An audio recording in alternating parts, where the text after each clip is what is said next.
It's astonishing. All this is only 20 or 30 minutes from the heart of San Francisco. Not a human habitation in sight anywhere. I've been living out here for some months to write and to absorb an atmosphere that is different from the city, to try and find out what is the essential difference between the world of nature and the world of man. Because there's an obvious difference, like the difference of artistic styles. No one, for example, would confuse a painting by Leonardo with a painting by Picasso, or music by Bach with music by Shostakovich. And in the same way, there seems to be a complete difference of style between the things that human beings do and the things that nature does, even though human beings are themselves part of nature. On the one hand, nature is wiggly. Everything wiggles. The outlines of the hills, the shapes of the trees, the way the wind brushes the grass, the clouds, tracks of streams. It all wiggles. And for some reason or other, we find wiggly things very difficult to keep track of.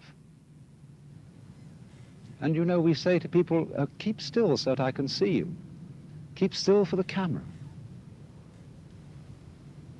And we say, well, let's get things straightened out. Let's get this ironed out. Let's get it all squared away. And then somehow we think we understand things when we have translated them into terms of straight lines and squares. Maybe that's why they call rather rigid people squares. But it doesn't fit nature. You know, wherever human beings have been around and done their thing, you find rectangles. We live in boxes.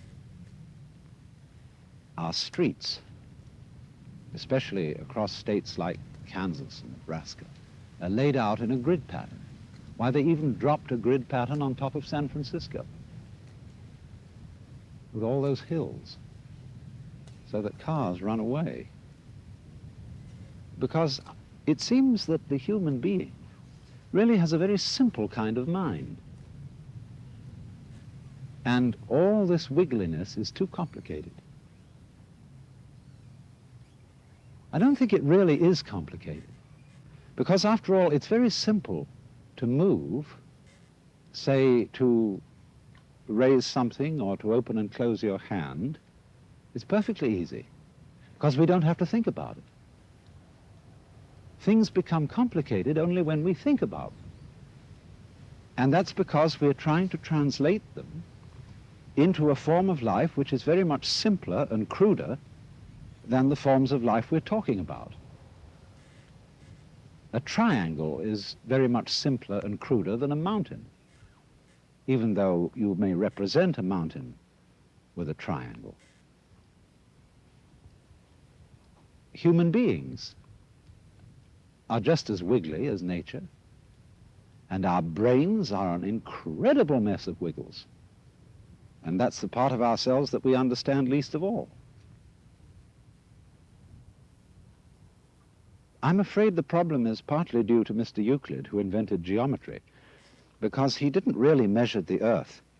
He measured and gave us ideas about the very simple forms in his own mind. And perhaps we should come to the conclusion that he really had a rather weak intellect. Because sometimes when I'm in the middle of all this, I feel as if I were in the middle of an amazing brain. In other words, the brain is a network of interconnected neurons. And each one of those neurons is a fairly simple affair, because it either fires or it doesn't fire. It gives you the message on or off, yes or no. But what we call things, the plants, birds, trees, are far more complicated than a neuron, and there are billions of them. And they are all living together in a network. Just as there is an interdependence of flowers and bees, where there are no flowers, there are no bees, and where there are no bees, there are no flowers. They're really one organism.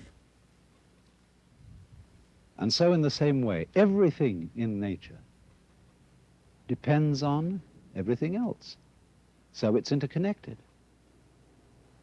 And so the many, many patterns of interconnections lock it all together into a unity, which is, however, much too complicated for us to think about, except in very, very simple, crude ways. But I am part of all this. I am, as it were, one of the cells in this tremendous brain, which I can't understand, because the part cannot comprehend the whole. And yet at the same time, I don't feel, like so many people seem to feel, that I'm a foreigner or a stranger in this world. Its aesthetic forms somehow appeal to me more than most of the aesthetic forms which men have produced. I feel in it as if, in the same way, when you see a flower in a field, it's really the whole field that is flowering, because the flower couldn't exist in that particular place without the special surroundings of the field that it has. You only find flowers in surroundings which will support them. So in the same way, you only find human beings on a planet of this kind, with an atmosphere of this kind, with temperature of this kind, supplied by a convenient neighboring star. And so, just as the flower is a flowering of the field, I feel myself as a personing, a manning, a peopling of the whole universe. In other words, I seem, like everything else, to be a center, a sort of vortex, at which the whole energy of the universe realizes itself, comes alive, a sort of aperture through which the whole universe is conscious of itself. In other words, I go with it as a center to a circumference. You know, the astrologers, in theory at least, may not have been so far wrong when, in trying to draw a picture of a human mind or soul, they drew a very crude map of the whole universe centered on the time and place of the birth of that particular person. It's not a bad idea, but I don't think the astrologers know how to read their maps, because the maps are too crude. But the essential point is obviously that each one of us, not only human beings, but every leaf, every weed, exists in the way it does only because everything else around it does. In other words, there's a relationship between the center and the circumference, which is rather like the relationship between the poles of a magnet. Without the center, no circumference. Without the circumference, no center. And although we say of poles that they're the poles apart, that is to say, extremely different, there's something between them, just as the north and south poles of a magnet are united by the magnet. So the individual and the universe are inseparable. But the curious thing is that while that's rather easy to see in theory, very few people are aware of it in an important, strong way, like one is aware of blue in blue sky or of the heat in fire. It's more of an idea than it is of a realization. And so it strikes me more and more that our failure to feel at home in this astonishing brain in which we live is the result of a basic initial mistake in our thinking about the world, and is in turn the cause of what is beginning to look like the failure of our technology, of the fact that everything we're doing to try to improve the world was a success in the short run, made amazing initial improvements, but in the long run, we seem to be destroying the planet by our very efforts to control it and improve it.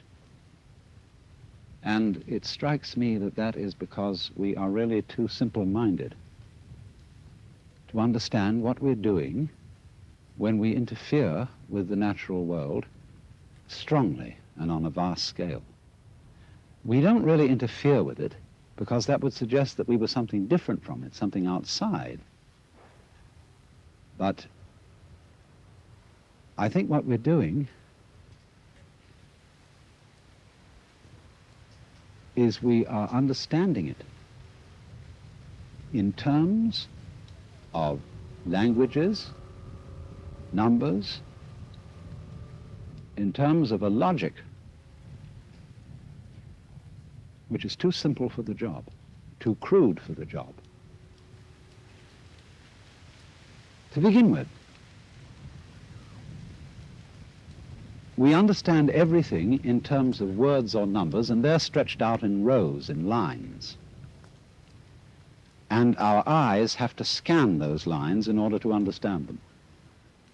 But when I scan this view, I don't do it line by line by line. I see the whole thing at once. I take it in with, as it were, a wide-angle lens.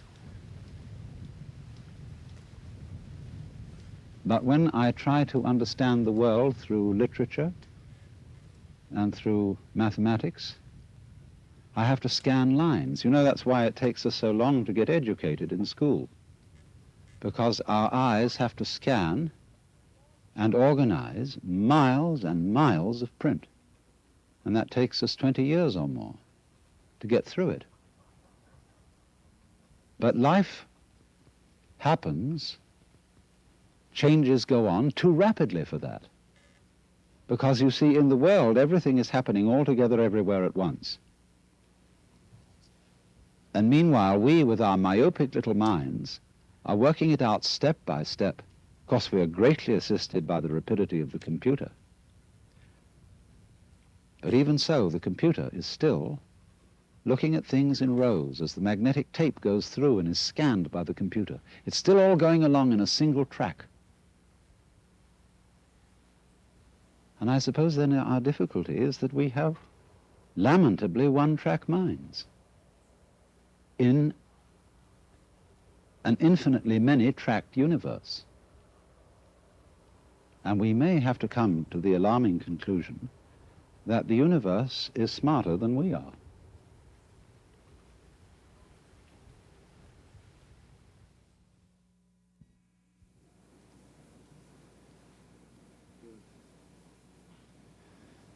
I've just come back from Los Angeles.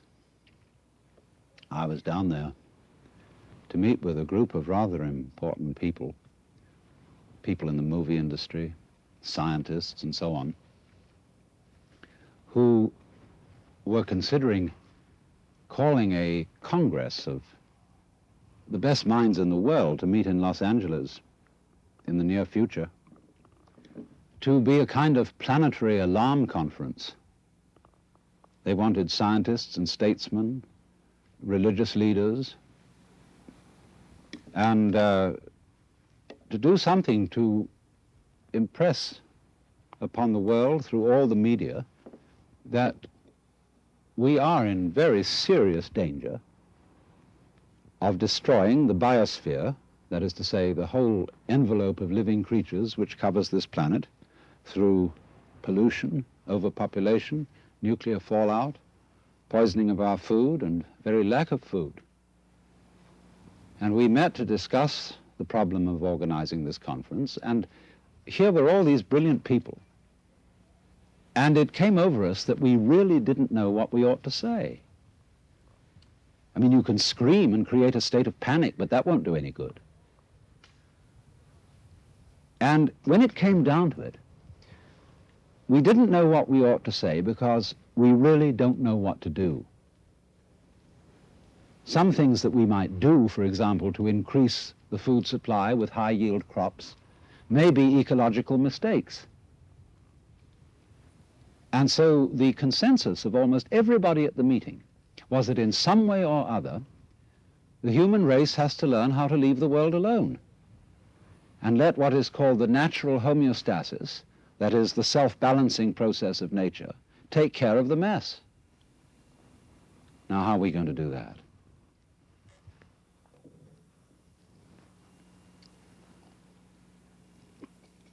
This is Japanese ceremonial tea. It's good on a cold day. See, our problem is we don't really know how to stop. We've got something started and we see it's going in a wrong direction. And I think the difficulty is, to borrow an old Chinese saying, that when the wrong man uses the right means work in the wrong way. In other words, there's something wrong with the way we think. And while that is there, everything we do will be a mess. Now, what is it that's wrong? Now, as far as I can see, the basic mistake is that we've invented this wonderful system of language and calculation, and that it is at once too simple to deal with the complexity of the world, and also we are liable to confuse that system of symbols with the world itself, just as we confuse, say, money with wealth. A lot of people are in business to make money instead of wealth. When they make the money, they don't know what to do with it.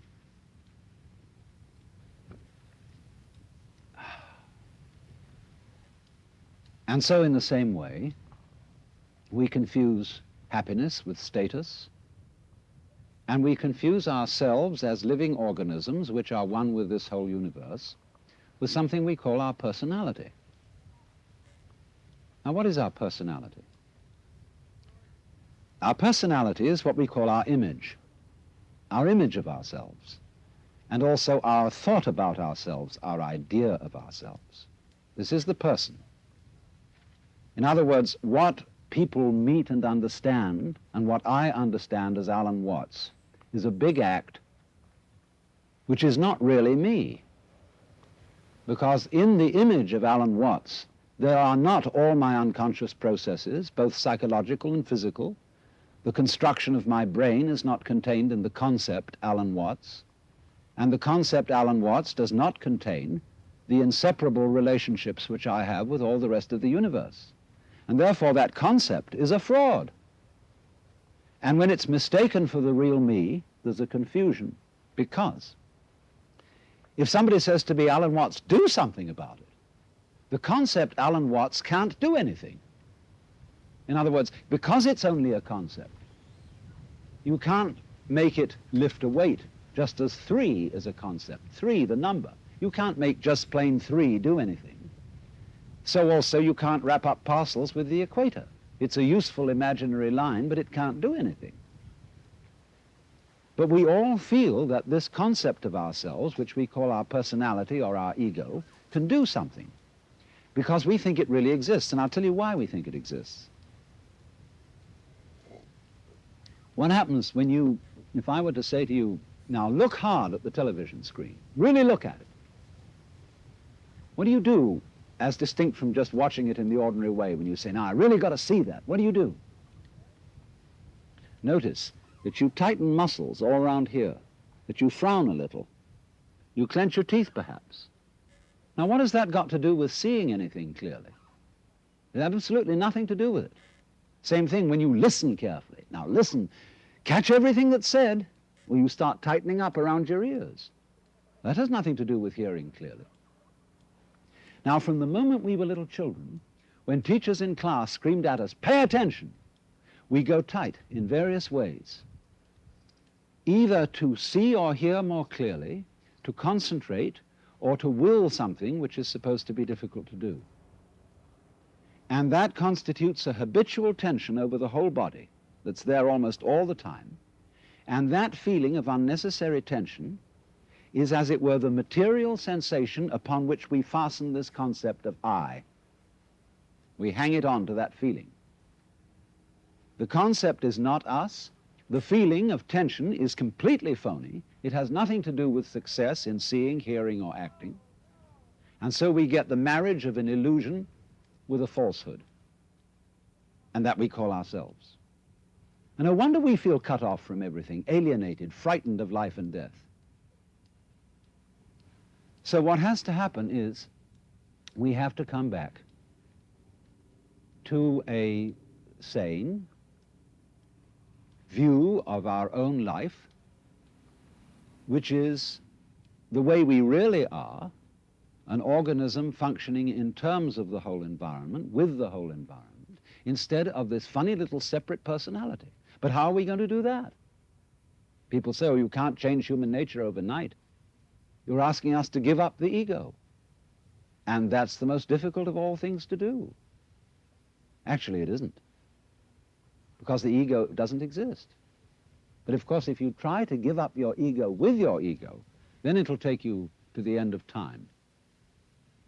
Because this is the point. You can't transform yourself.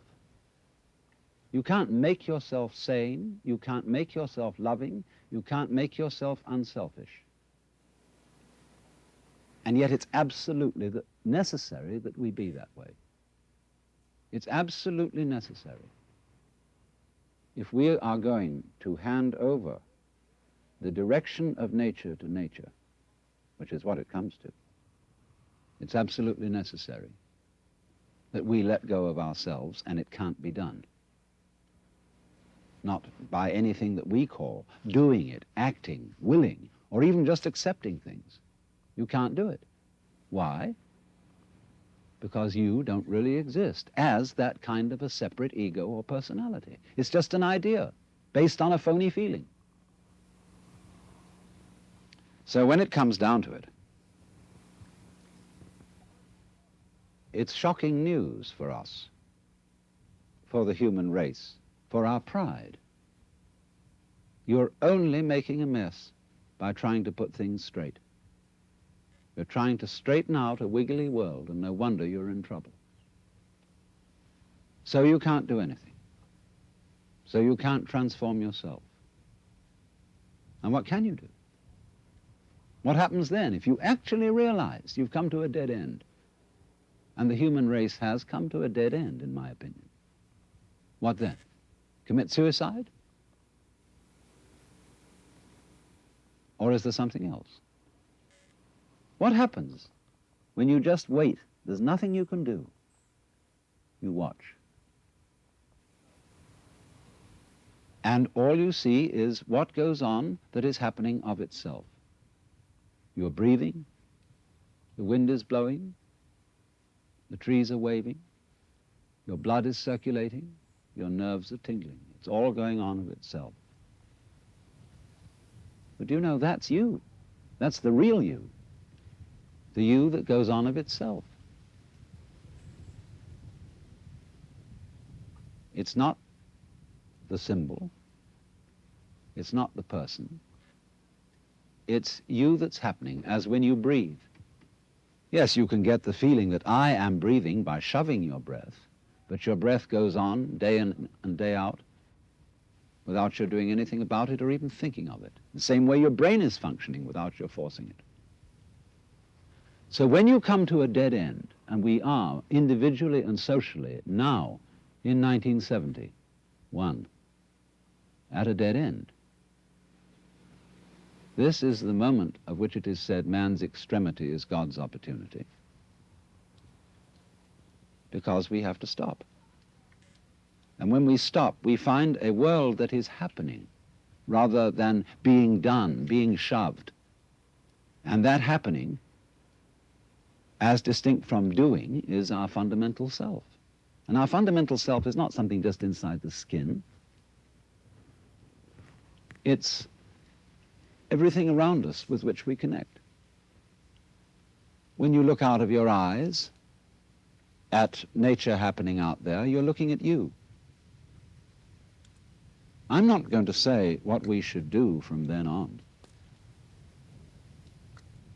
but simply that before we think of doing anything in this critical situation, we realize the completely illusory nature of the beings that we think we are, and get back again to the beings that we really are, which includes all this outside world, no longer left outside.